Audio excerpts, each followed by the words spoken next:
Okay, assalamu alaikum wa rahmatullahi wa barakatuh, everyone. I hope everyone is doing good as usual. We'll just wait for kind of 30 seconds to a minute for people to inshallah join in before we start. Just kind of an introduction to where we ended last week. I'll just give you guys kind of a synopsis of exactly what our plan is moving forward. So we are inshallah starting today a new series, which is Islamic Economics and Finance. And we are hoping that inshallah we should be able to conduct round about 4 to 5 shows on this particular topic, inshallah. And whoever is joining, I would request you to please start sharing the live streams, inshallah, that more and more people can benefit. And I can then formally start the introduction to the speakers, inshallah. So in alhamdulillah nasta'inuhu wa nastaghfiruh wa na'udzu billahi min shururi anfusina wa min sayyiati a'malina may yahdihillahu fala mudilla lahu wa may yudlil fala hadiya lahu wa ashhadu an la ilaha illallah wahdahu la sharika lahu wa ashhadu anna muhammadan abduhu wa rasuluh. Assalamu alaikum wa rahmatullahi wa barakatuh, everyone. So we welcome all of you, inshallah, to this first part of the series, which is called Islamic Economics, Understanding and Development. And before I actually am honored, really, to have our two esteemed guests, Dr. ASAD ZAMAN and Dr. Najmuddin from Turkey. And before I do the introductions, I would be requesting all of you, inshallah, to start sharing the feeds again. So let's, inshallah, do a formal introduction to the speakers for today. So Dr. ASAD ZAMAN, mashallah, he's mashallah, an extremely influential person within the field of Islamic economics. He's done his obviously BS from MIT way back in '74, and then he did his PhD in economics from Stanford, and then he has been teaching at various universities, including Columbia as well as Johns Hopkins. Recently, Dr. Asad has been the Vice Chancellor of Pakistan Institute of Development Economics, and currently he's serving as the head of Economics and Social Sciences Department of Nafi online learning. So this is kind of a quick introduction to Dr. Asad. Obviously, he has a very long CV. He has written a number of books as well, and I will be pasting the links to his books and his bio as well. Whosoever wants to benefit, inshallah, can do so. Similarly, mashallah, Dr. Najmuddin has done his PhD as well, and now in Islamic law, and currently he is actually serving as the assistant professor and also the director of the Center of Islamic Economics at Istanbul University. So we welcome both our esteemed guests for today. So Jazakallah khair for joining in. And obviously, when we talk about Dr. Najm, then we can mention, two of his books as well, The Methodology of Islamic Economics, as well as the Islamic Economics Basic Concepts as well. And I will be pasting the books of those. And Dr. Najm, mashallah, also is a guest editor of the Islamic Law blog, which again, I will be pasting the links to. So Jazakallah khair, Dr. Asad, for joining. Dr. Najm, we welcome you once again. So starting up, Dr. Asad, we'll start with you, inshallah. And the first question is that, obviously people have various kind of understandings of Islamic law. So what is Islamic law and how do we differentiate it from conventional economics? Bismillah ar-Rahman ar-Rahim. I assume you mean to ask that what is Islamic economics and how do we differentiate it from conventional economics? Yeah. Well, I think that this question needs to be taken back 14 centuries, and we ask that the Prophet Muhammad ﷺ came to the desert with the ignorant and backwards Bedouin, and he brought them a message. And the message starts with اقرأ باسم ربك الذي خلق خلق الإنسان من علق اقرأ وربك الذي أكرم الذي أكرم الذي علم بالقلم علم الإنسان ما لم يعلم. Yes. This is, there is a lot of tafsir, but Allah Ta'ala is introducing himself as the man, as the person who gives knowledge to man of things which he did not know. So basically, Islam is a deen of knowledge, And this knowledge was given to these ignorant and backwards Bedouin. And with this knowledge, they constructed a civilization which lasted for 1400 years and dominated the world. In this knowledge, there was politics, there was social science, there was economics. Everything was part, and it worked harmoniously together. And for 1,000 years, it was the most successful civilization on the planet. So Islamic economics is the economics that was revealed to the Prophet Muhammad sallallahu alaihi wasallam. So now, the evidence on the ground is that it was extremely successful. And if you look at the characteristics of the Islamic civilization, you find that there were no hungry people, there were no uneducated people, and the whole system worked in an entirely different way from the capitalist system that we are living in now. Unfortunately, there is a serious problem that has happened, that we are all living under capitalism and we have become so used to it that we cannot see an alternative. So today, what is often called Islamic economics is just economics within capitalism, modified to try to fit Islam. So there is a very big distinction between genuine Islamic economics and an Islamic economics which tries to adopt itself to capitalism. So this is so there is a confusion in terminology when you ask about what Islamic economics is. Actually, if you look at the journal articles, you will find that there are 23 different definitions. Why? Because every author wants to take the standard capitalist definition and some element from Islam and then mix them together to come up with Islamic economics. But the thing is that these two are opposites of each other. It's like trying to mix fire and water. So nobody can come up with a suitable definition because they keep trying to mix capitalism and Islamic economics. If you take Islamic economics on its own, genuine, from simply the Islamic sources, then only you can come up with a definition of Islamic economics. But nobody has done that because we are all too impressed with the capitalist system. Okay, Jazakallah khair. That's kind of a very succinct, obviously, definition, and we'll be elaborating as we move on. So coming to Dr. Najmuddin. Dr. Najmuddin, in your view, there is an ontology or assumption of Western economic scholarship, and how would you differentiate that from an Islamic perspective, Islamic economics perspective? Okay, good night, everybody. It's my pleasure to be here. And of course, as Professor ASAD ZAMAN has mentioned, Islamic economics as a science has its own character, and its history goes back to the formation period of Islam. Of course, when we talk about Islamic economics, we are talking, or Islamic economics and finance, we are talking about scientific tradition within the Islamic societies. To me, Islamic economics as a science is part of Islamic law, and the Muslim scholars, especially jurists and fuqaha, they have written hundreds of thousands of books on this subject. As one of scholars, contemporary scholars, has mentioned in his articles, Islamic law, or fiqh, is the term used for the social sciences of modern, scholarship. So Islamic economics was also a subject within the fiqh. This is the first point that I want to mention.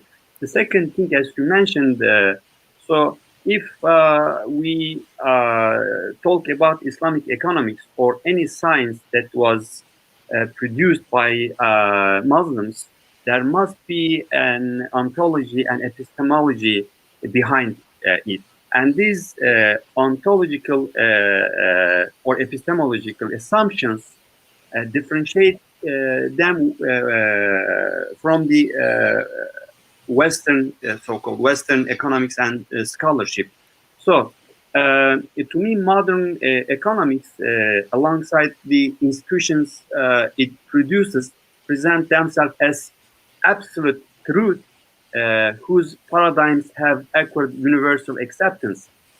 And I know Professor ASAD ZAMAN has written several articles on this subject as well. So, regarding these paradigms and universal acceptance, I think our focus should therefore be on the questions of which of the metaphysical and methodological preconceptions, particularly with reference to their justifications, are generally accepted by modern economics. So if we look at these kind of like preconceptions and references, then we can differentiate Islamic economics from Western conventional economics. In other words, on what basis is knowledge of a civilization which is embedded in different ontological and epistemological assumptions, as well as in institutions being one of its reflections, generally accepted or becomes non-objectionable in other societies. So this is I think, a very important question that we should ask when we look at, differences between two civilizations. So if we were to ask Muslims in particular the question of whether there are any ontological and epistemological assumptions on which Muslim scholars today have produced knowledge in the field of economics. So when we talk about Islamic economics, I differentiate post-modern period and modern period. So we will talk about the modern period, I think, after a while. So the Islamic economics as a science that produced by Muslims must have ontological assumptions differentiated from the Western scholarship. Okay, Jazakallah khair. Let's now open up from a key principle standpoint, Dr. Asad. What are the key three principles on which you can say the Islamic economics actually is standing upon? Well, I would say, if you say three principles, that Western economics is based on competition and selfishness, agreed. Islamic economics is based on and individualism, also, three. So Islamic economics is based on cooperation, generosity, and social responsibility. So these three are all diametrically opposed, the polar opposites of the principles of capitalist economics. Okay. And if we further elaborate on this particular subject, then would you be including, for example, the main kind of the classical concepts within it? Like, for example, if we move on to the subject now of a little bit of finance, and would you like to touch base upon, the riba-based models of finance, and how, from an Islamic economics perspective, things like gharar, for example, are not allowed? If you would like to kind of elaborate on that a bit. Well, you see, the concept of money, debt, all of these things are radically different in Islamic civilization and Islamic faith. First of all, debt is never a financial instrument. And as opposed to this, debt is always, one gives a loan in order to Allah, and one gives a loan to the poor to help them. This is, whereas in the West, the concept of business loan is the central one. And so business loan is not allowed in Islamic law. If you want to cooperate with others on the basis of capital, mal, then the rules for this never allow for debt contracts and interest contracts.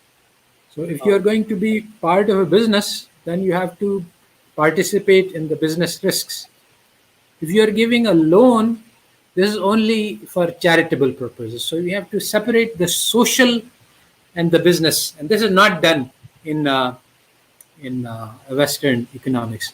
And because of this failure to separate between social transactions and business transactions, we have massive confusion because Muslim economists have also failed to make the differentiation, and therefore there is a huge amount of confusion. I mean, you're using laws which are not meant for debt, and you're trying to distort debt into a shape into which it can be made applicable. And this is why all of modern Islamic finance is based on such hilas and confusions.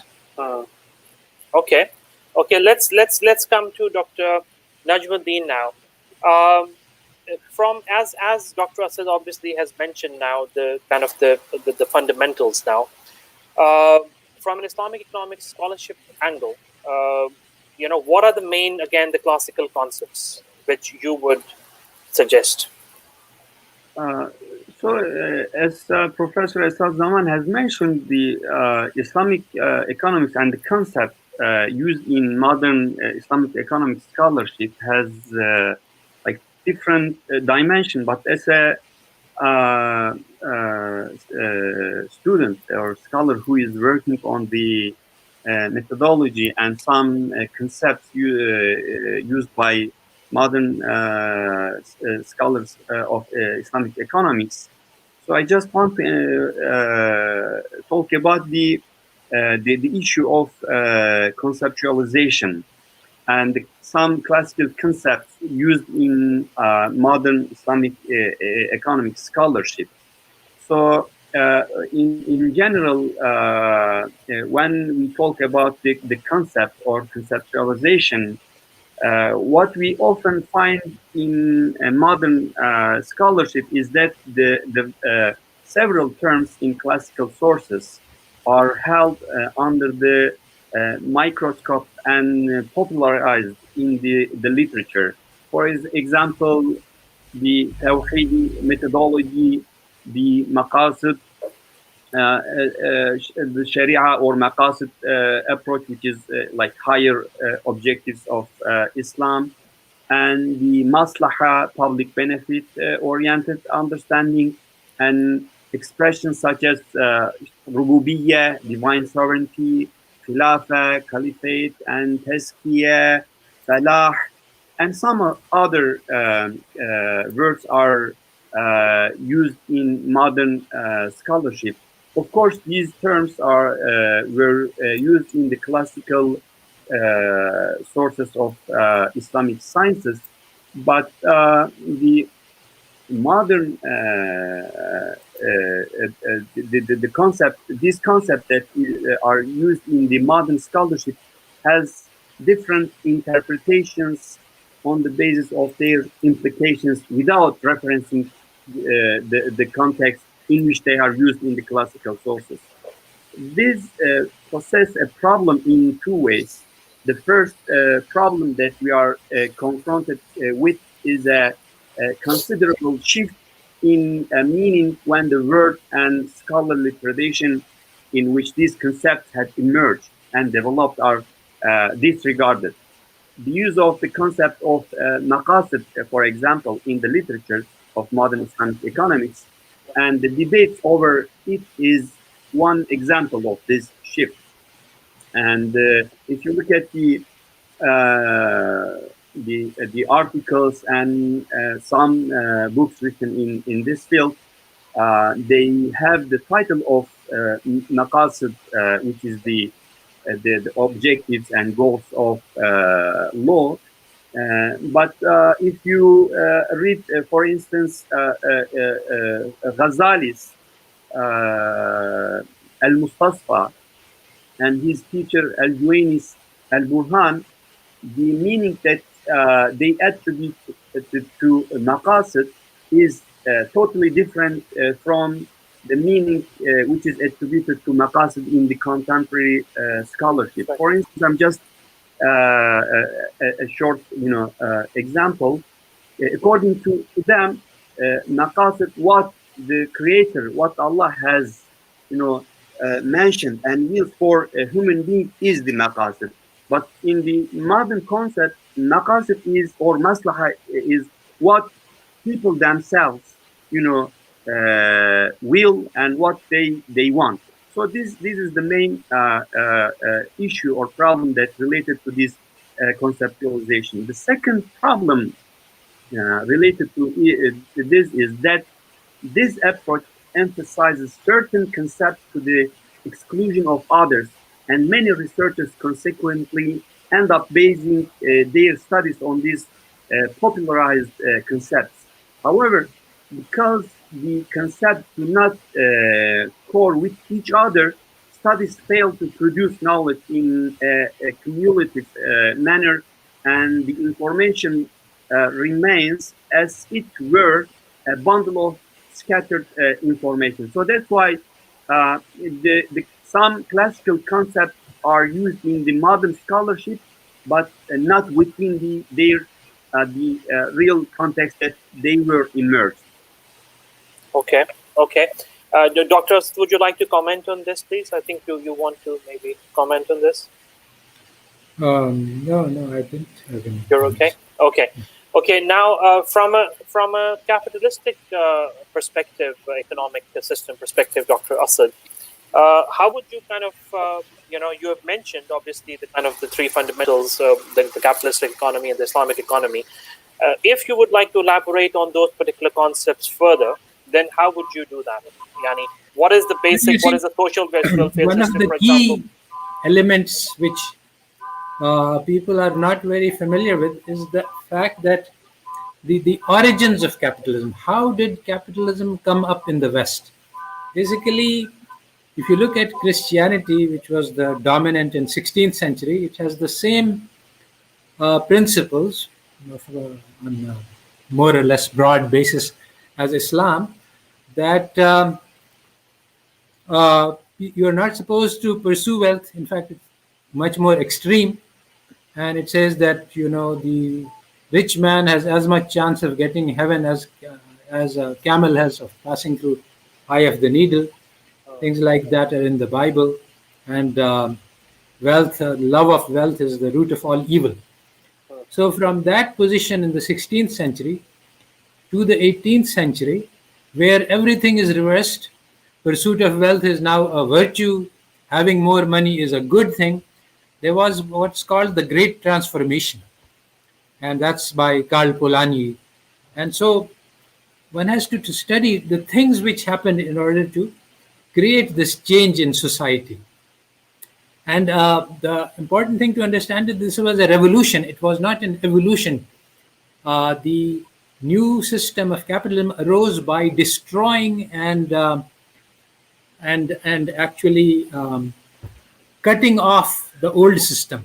So the old system was based on cooperation. People take care of each other. In capitalism, you cannot have cooperation because you need to have your laborers.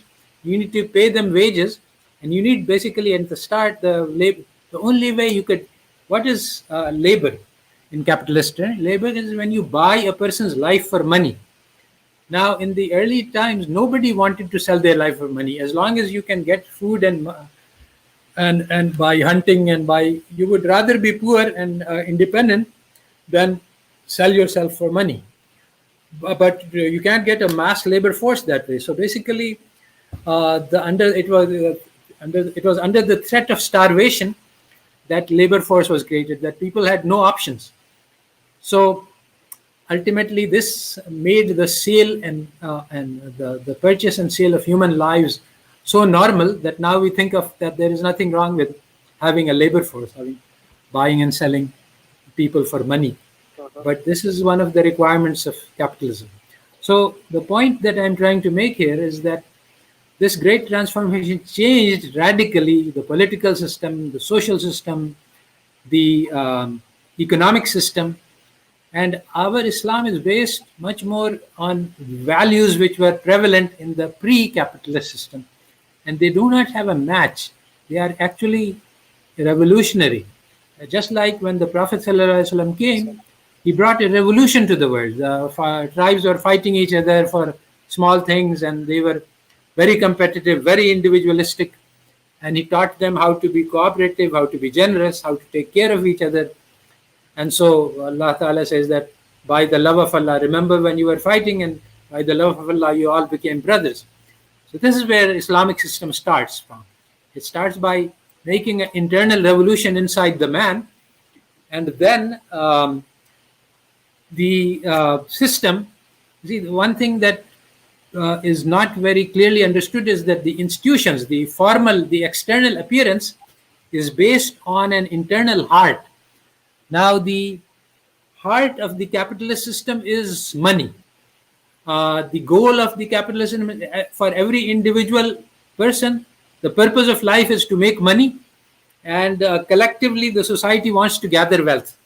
And so now the institution, the bank, is a way to embody, it's the flesh of this heart.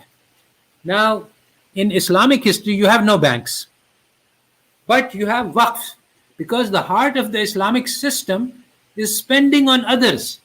Whenever Allah Ta'ala talks about unfiqu fi sabilillah, alif lam mim zalikal kitabu la rayba fihi hudal lil muttaqin allazina yu'minuna bil ghaibi wa yuqimuna as-salata wa mimma razaqnahum yunfiqun. Right away, just at the very beginning, it's explained what Iman is, and it includes spending your money on others for the sake of Allah. So when this is the heart of the system, then what corresponds to the bank in the West is the waqf in Islam, where people take their money and devote it to the spending on others. So the whole the conception of the system. So you see, the major problem with understanding Islamic economics is, okay, we have capitalism, now how do we modify it to make it Islamic? This is how people are thinking, that okay, we have this existing. But this cannot be done. You have to start from different fundamentals. The heart is different, so the body is different. You cannot take an institution which is Western, because at the heart of that institution is greed and competition and individualism and selfishness. And you say, okay, we will leave the heart in its place, but we will change the body to make it Islamic. This cannot be done, because the body has to match the heart. Okay, now Jazakallah khair. I think this calls for a little bit of kind of further discussion on the same theme. So, Dr. Najmuddin, one may argue then, if this is the case, then how would you differentiate between an Islamic economic system and socialism? Okay, of course. I think there's one point that I also want to mention before this one, and I totally agree with Professor ASAD ZAMAN. And the question of fundamental principles of Islamic economics and macroeconomics, it can be applied to capitalism and socialism as well, is that the role of reason, intellect, and revelation. So there is a kind of a balance between two in Islamic economics and Islamic sciences, but in the modern scholarship, especially socialism, capitalism, when we talk about them, there is no way for the wahy or revelation in producing knowledge. So I think this is the main difference in macro level between Islamic worldview and modern economic systems, including capitalism and socialism. So there is no way for the wahy, as a professor has mentioned, the infaq, giving others.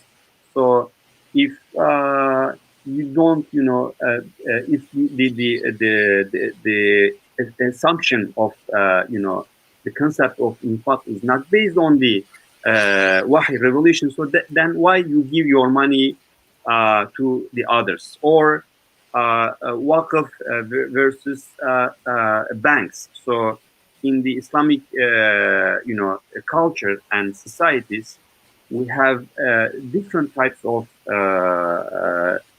awqaf, but when we talk about the modern society, we have thousand types of banks. So the all institutions and concepts, based on the main fundamentals, main assumptions of each civilization. So when you, I live in Istanbul. When you go outside in Istanbul, in every single, part of Istanbul, you can find wakaf from the Ottoman Empire. They have established awqaf in different types of awqaf, not only related to financial issues, but also awqaf established for the animals, awqaf established for the plants, awqaf established for many different things.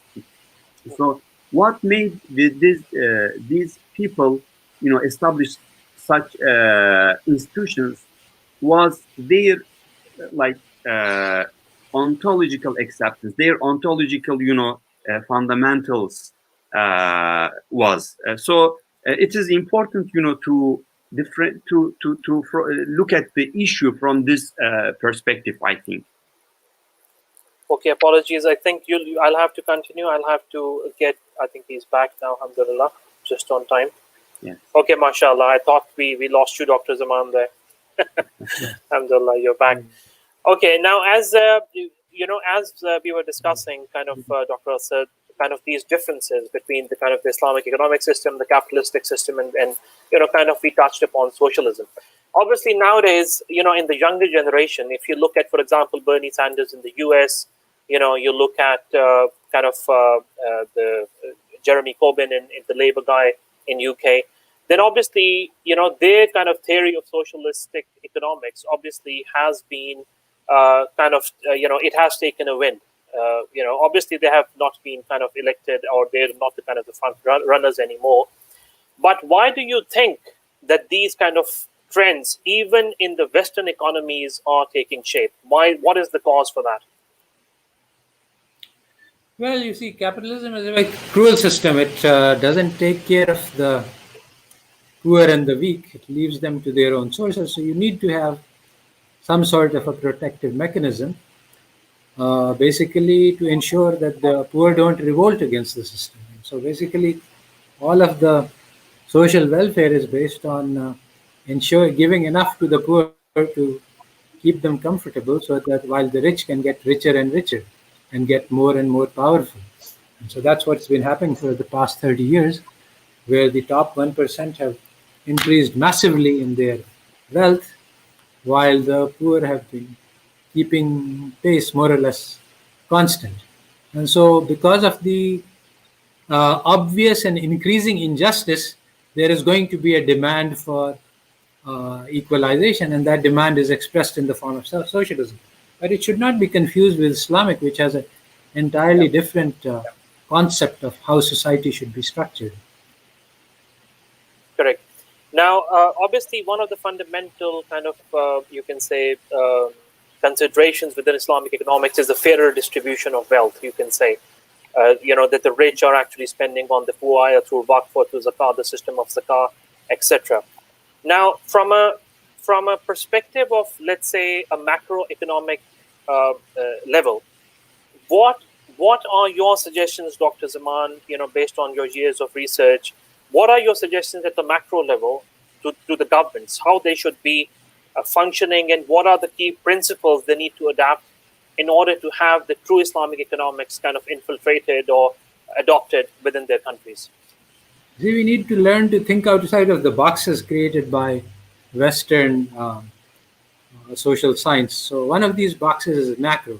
What is macroeconomics? It's economics at the level of the nation. Now, the nation is not a legitimate concept. Allah Ta'ala does not approve of this. He says that, yes, we created you in nations and tribes so that you can recognize each other, but not so that you can be superior to each other. So the macroeconomics deals with how I can make my nation stronger at the expense of other nations and better than other nations. This is not even a valid objective, because in Islam you have the ummah both Ummatul Muslima and also the Ummatul Insaniya, all of humanity. So we're not interested in working in making nations fight each other. This is really very harmful. And so when you talk about macro in Islamic perspective, then you have to think about what are the economic measures that can be taken for the Ummah as a whole, because that's the collectivity level at which Islam operates. It does not allow us to think of the macroeconomics of Tunisia and macroeconomics of Turkey, and that's what all of conventional macro is about. It's about nations considered as separate entities and actually in competition with and opposition to others. Adam Smith's Wealth of Nations is all about that, and basically European history is all about how I can make my nation win over the others. And this is all what macro is about. And we just don't want to deal with that. That's not even a legitimate concept. Okay, so if I sorry to actually just say that, if I may say that now this is the current situation we are in. Obviously, Yes. for example, we can argue that we can call OIC as the Ummah, as an example. But at the end of the day, OIC are nothing but a kind of a conglomerate of nation states. Then, yani, what is the preposition to those nation states in their current structures? Yani, how do we Islam go about works it? from a bottom-up methodology, not from a top-down methodology. So the first thing is your home, the family. That's a unit. Then you have 40 houses this way and 40 houses that way. You should try to make sure that that is integrated. The masjid is a way that you meet each other every day, and you make sure that your community is a living community. You make sure that within your community there is no one who is hungry.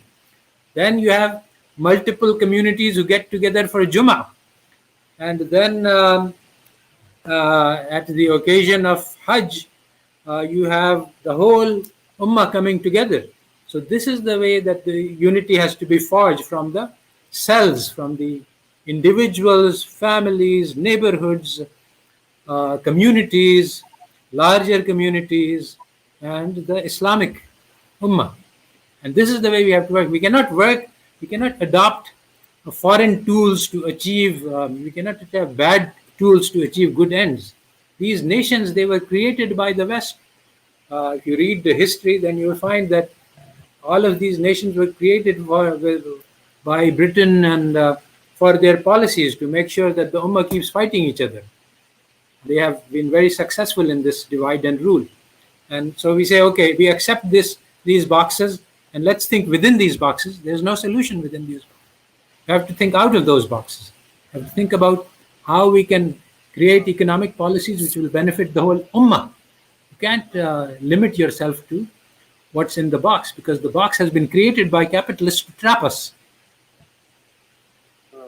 And it is also just one point that I want, at the Professor at ZAMAN point. So I think the main the issue that we are facing today in the field of Islamic economics and also other sciences, we don't think or consider that either economics or let's say sociology and some other sciences are based on the history and culture of the Western civilization. So the capitalism, for instance, might be a good solution for the West, but not for the other,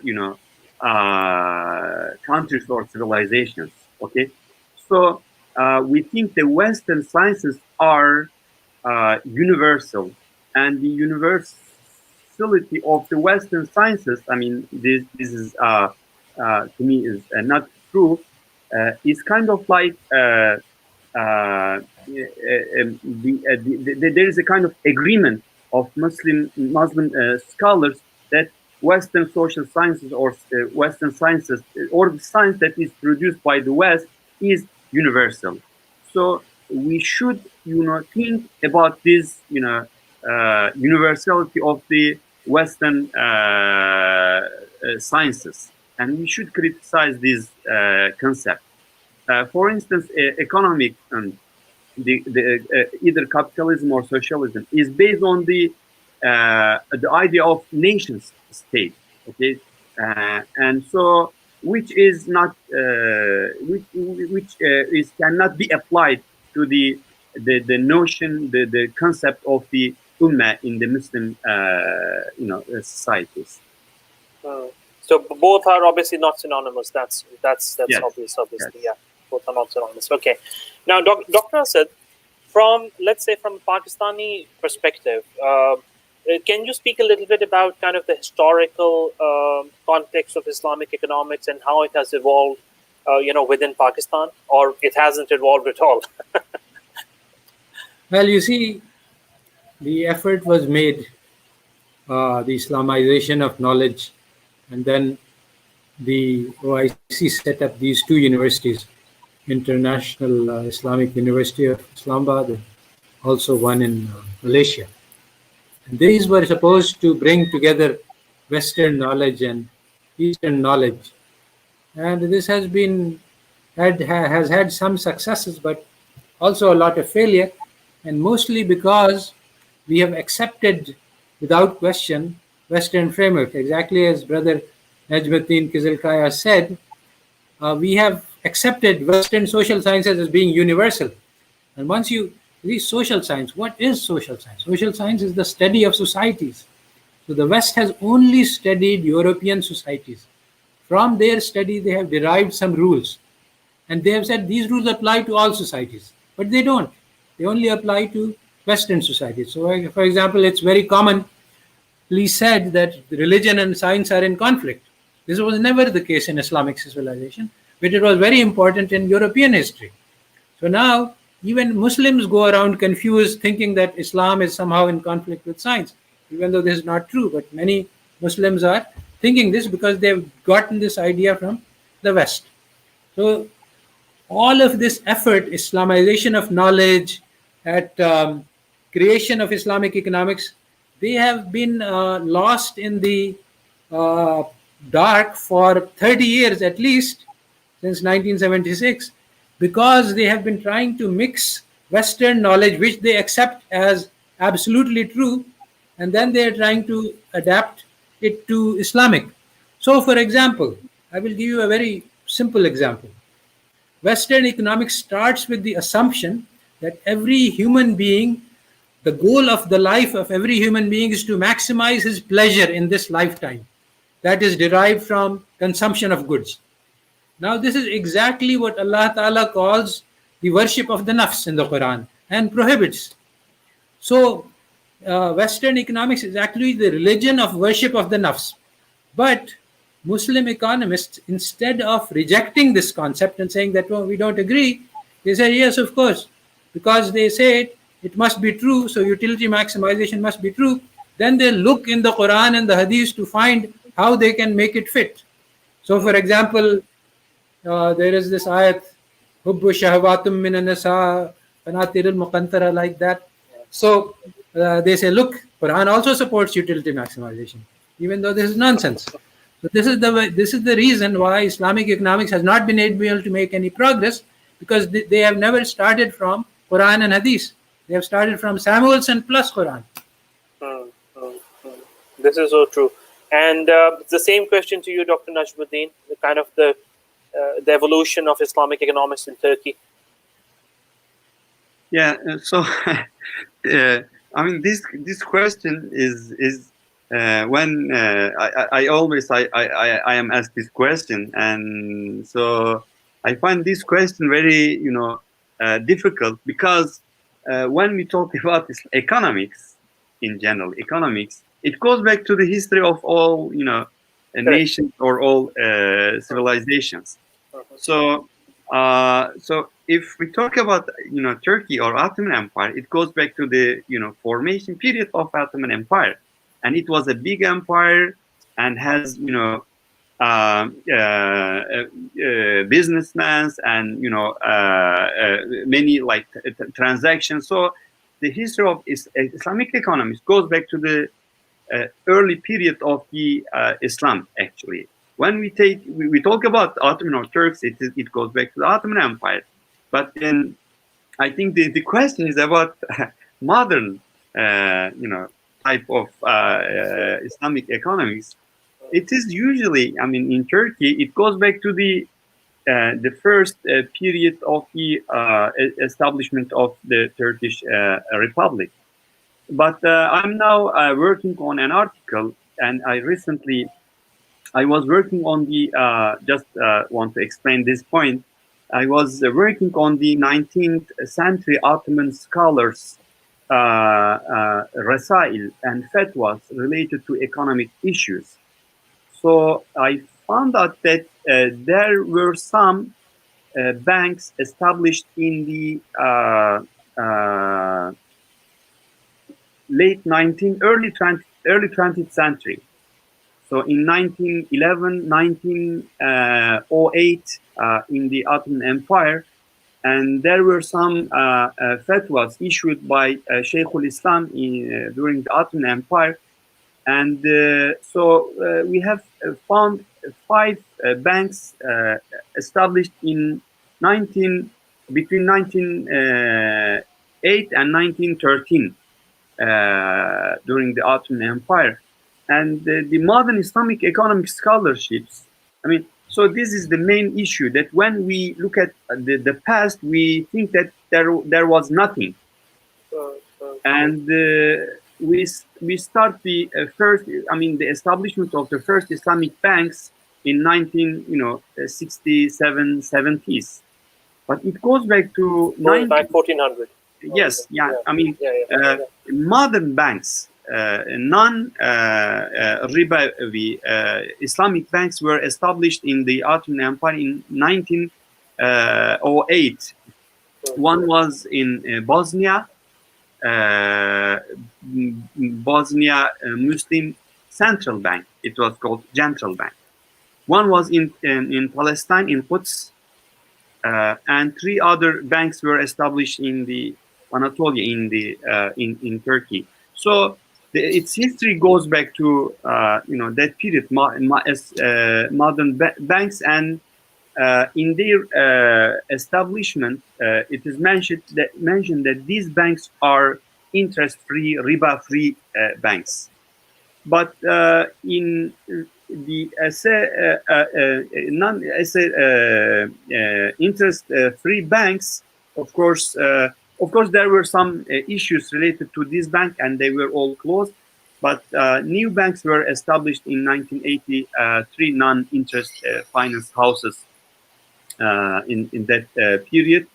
And now we have 6 Islamic banks in Turkey, and and I think the new banks will also be established in a few years in Turkey. Inshallah. Okay, Jazakallah khair. Dr. Asad, if I kind of expand upon the same concept, then what is the level of current concurrence of Islamic economic systems amongst the OIC countries overall, in general? Obviously, we don't have to go into specifics, but in general. I do not understand what you're asking. Yani, what is the level of concurrence, for example, within the various OIC countries on the Islamic principles, Islamic economic principles? Do you think there is none? There is little bit, maybe there is a move in that direction? You see, there is a whole so-called Islamic finance industry has been set up, and they have their own principles and books and regulations about which there is a broad consensus, and it's working. It's just that it's not very Islamic. Okay.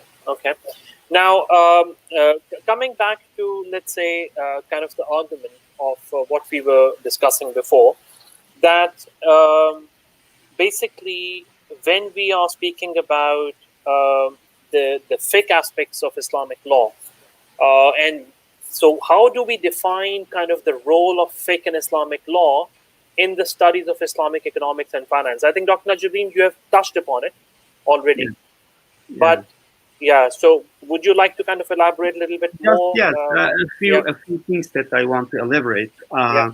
So the main element that distinguishes the Islamic economics and finance from the conventional economics is that it is based on principles emanating from the foundational sources of Islam.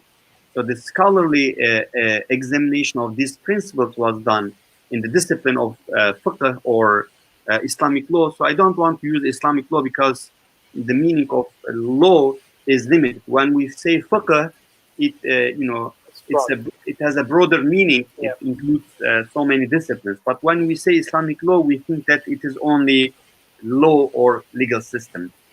So the Islamic economics and finance develops its theories based on the basic principles and assumptions of fiqh, Islamic law.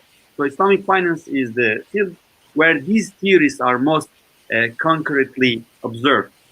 I think today when we look at Islamic financial, institutions and products, they refer to Islamic law because their operations have to be Sharia compliant. Therefore, ethics and normative rules of fiqh, Islamic law, form the basis of Islamic economics and finance. So, as such, the understanding of fiqh, Islamic law, prevailing today and the knowledge created within this framework shape the activities of, I think, Islamic financial institutions. Therefore, Islamic law and Islamic economics and finance are intertwined in such a way that they can't be separated from each other. Okay, Jazakallah khair. I think that's obviously anyone more interested in the topic, then I would advise, I've already pasted the links to various kind of pages of both the scholars, and you can actually go into their pages and learn more about from their blogs and their articles. Now, inshallah, we'll be starting the audience question and answers now. So, Dr. Asad, the first question is coming for you, as you can see on the screen, from Muhammad Usman Farooq. That what is the collective economy concept in Islam? I think you have already explained that, but for the question, if you can. I think this is a good question. Basically, the concept is that we are one ummah, we are one brotherhood. If anybody hurts, then everybody hurts. So, if there is anybody hungry in the ummah, it is the responsibility of everyone to take care of it. And it starts by expanding circles. So, if somebody is hungry in my neighborhood, it's first my responsibility. But if my neighborhood is very poor and we cannot take care of each other, then the nearby people, and then the city, and then the nation, and then the collective ummah.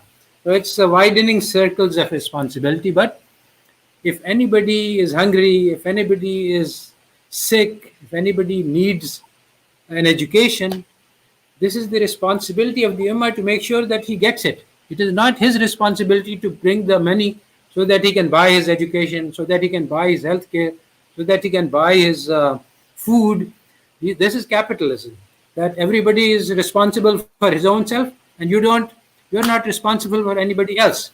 So in capitalism, they have explicit philosophy that if a man is a millionaire and there is a hungry woman who asks him for food, it is his private property. He can do with it as if his dog is also asking for food, he can feed the dog and he can ignore the woman. It's his right because it's his private property.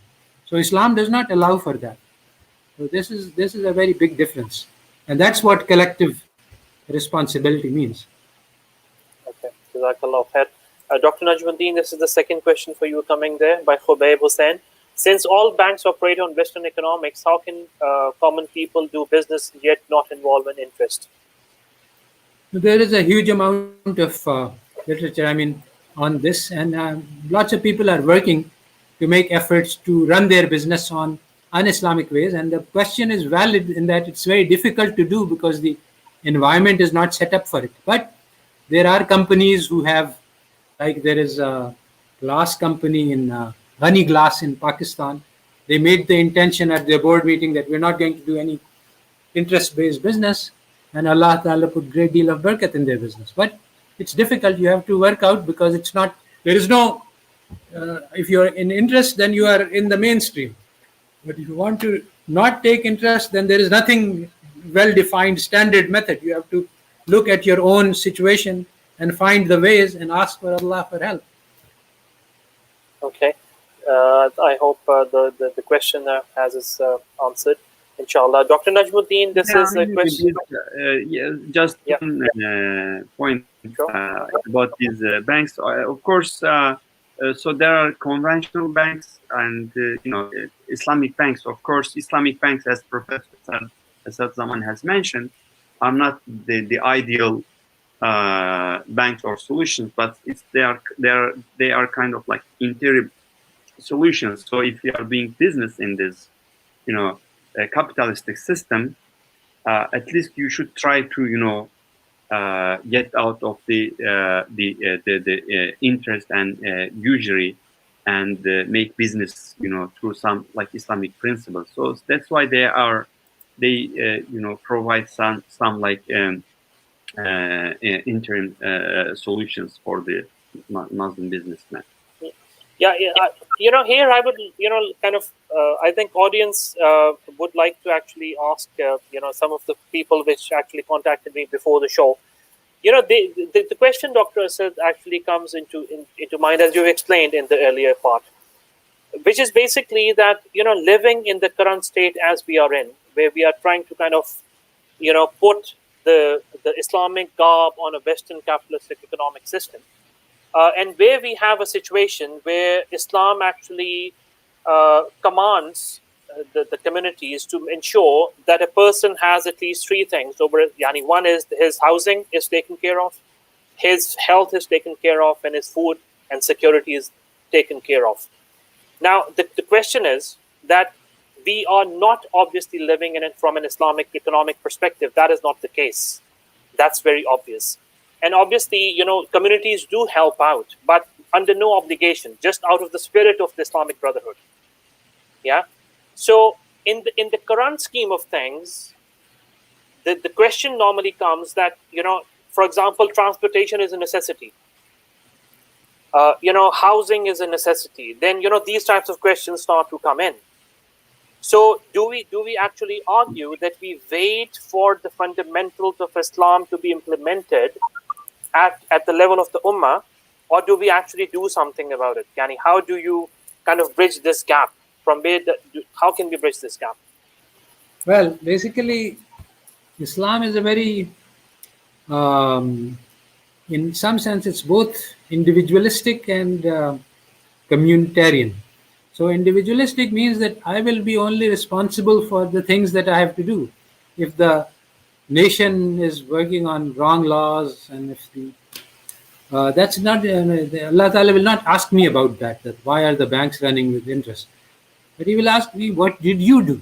And Allah Ta'ala also says that I know the difference between those who are majboor, those who are, and those who have the freedom. So some people take interest and they make the excuse that we cannot avoid it because, in this system, everybody is taking it. But they don't really need it. And others are in a bind, and Allah Ta'ala will be able to differentiate between the two. So this is a question that in this system, Allah Ta'ala is looking at our actions to see what we are doing, and depending on our situation, different answers can be right for different people according to different levels of taqwa also. So no general rules can be given, but the situation is very much like the situation that faced the Muslims who were left in Spain after the reconquest by the Christians. They started torturing Muslims for Islam. So now the question is, how much Islam should you follow if you cannot emigrate? Should you hide? Should you omit prayer? So all of these fiqh questions, these are emergency questions which arise in very strange situations, but there's no satisfactory general rule that can be given about those things. Okay. There's obviously, we will continue, inshallah, the discussions. Just kind of 5 more minutes till we kind of end the show. Dr. Najmuddin, sorry, actually, we'll be just running slightly over time. Apologies for that. This is the question for you. Is paper money Islamic? How can we reform credit card? Is credit card Islamic? Some specific questions now. Yes. I mean, being paper or gold or whatever, it depends on how you earn it and how you use it. So even digital, cryptocurrencies, there's a huge debate on them. So, I mean, initially, Muslims were using, dinar and dirham, gold, and then they transfer to other types of money. I mean, there is no issue, I think, related to them being, paper money or whatever. It is mainly related to how you earn it and how you use it. So I think the such question. I mean, we are always asked such questions. Yeah. So typical questions. yes, Such typical questions. questions, yes. Yeah. Okay. Dr. So this is a question for you. How can a layman participate in this movement of change towards Islamic economic principle recognition? Well, yes, I have written a lot about this.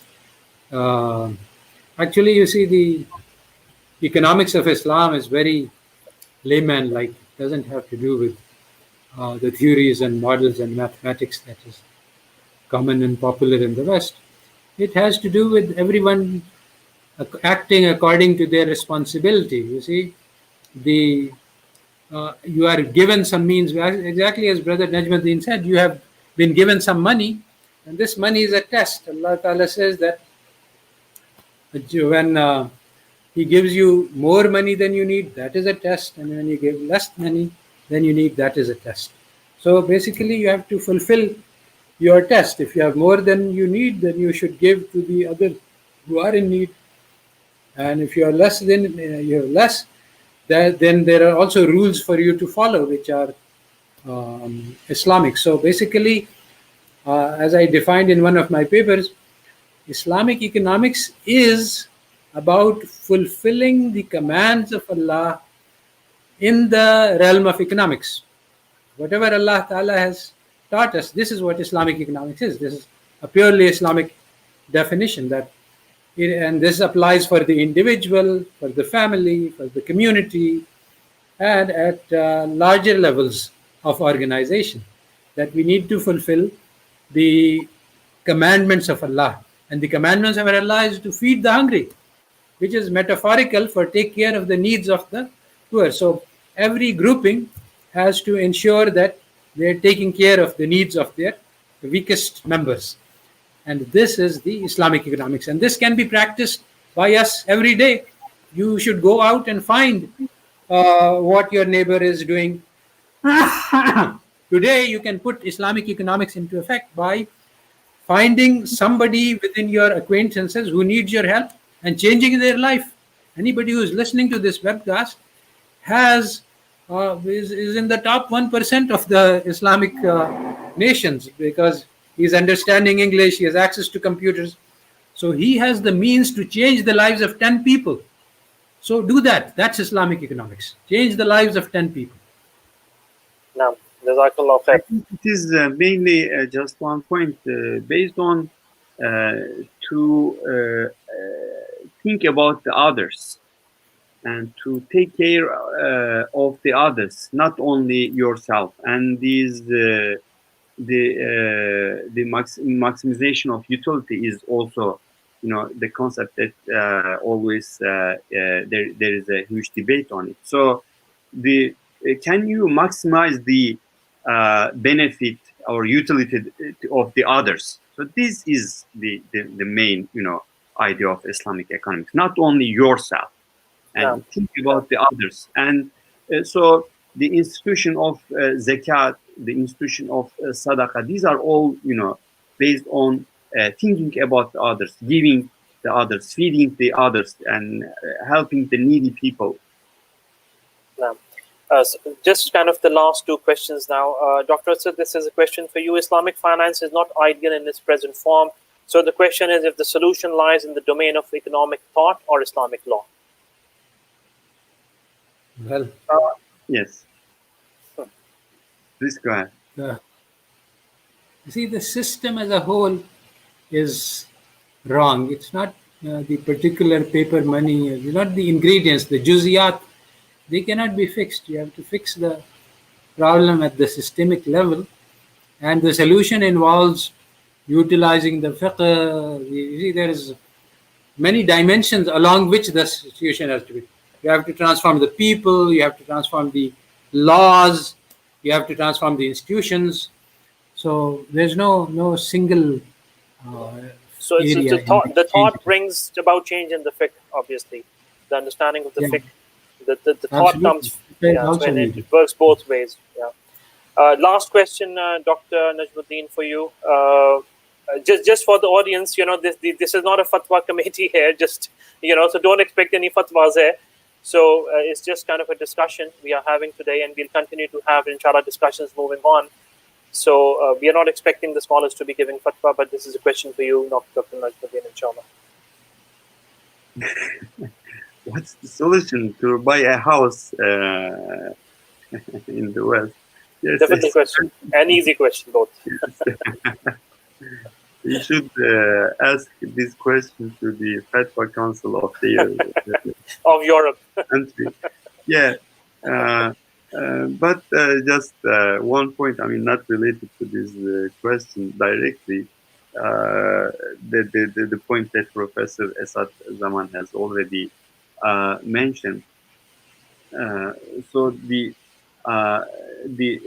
institutions that or some Islamic banks that were established in the Muslim countries, they might be, a solution for such issues, and I'm sure there are many banks that were established in the Western countries, in Europe and America. They can be a solution for such things. I think they can go and buy houses from these through these banks.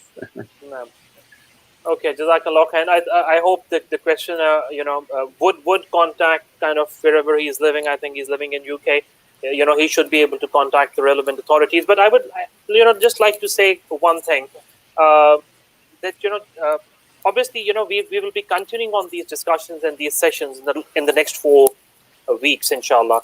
What we'll try to do, guys, is to kind of bring in the audience and the panelists, inshallah, which will not only provide the fundamentals of Islamic economic systems, but inshallah, gradually we will be moving towards providing you with some solutions, or bringing in people which actually are going to be giving some solutions. Although I do believe that those solutions might not be purely Islamic from an Islamic perspective again, because they would be in the garb of kind of having the capitalist economic system intermingled with Islam, as Dr. Asad has mentioned. But we'll try to do that, inshallah, as we kind of try to move along. So Jazakallah khair once again to the audience, our esteemed panelists. I'm honored, Dr. Asad. Jazakallah khair. It's very late in Pakistan. Once again, I really thank you from the bottom of my heart for attending this session today. Dr. Najmuddin, same to you. Jazakallah khair for attending from Istanbul. Give our salam to our Turkish brothers and sisters there, inshallah. So inshallah, we hope to see both the panelists again soon. And we'll be continuing our discussions. Like I said, next week we'll be continuing with the same series. Probably, I haven't decided yet exactly what topic we are going to be covering next week, but we will, inshallah, be announcing in the next 2 or 3 days. So see you all next week, same time, Sunday, 8 p.m. Makkah time. Jazakumullah khair. Subhanakallahumma wa bihamdika. Ashhadu an la ilaha illa anta.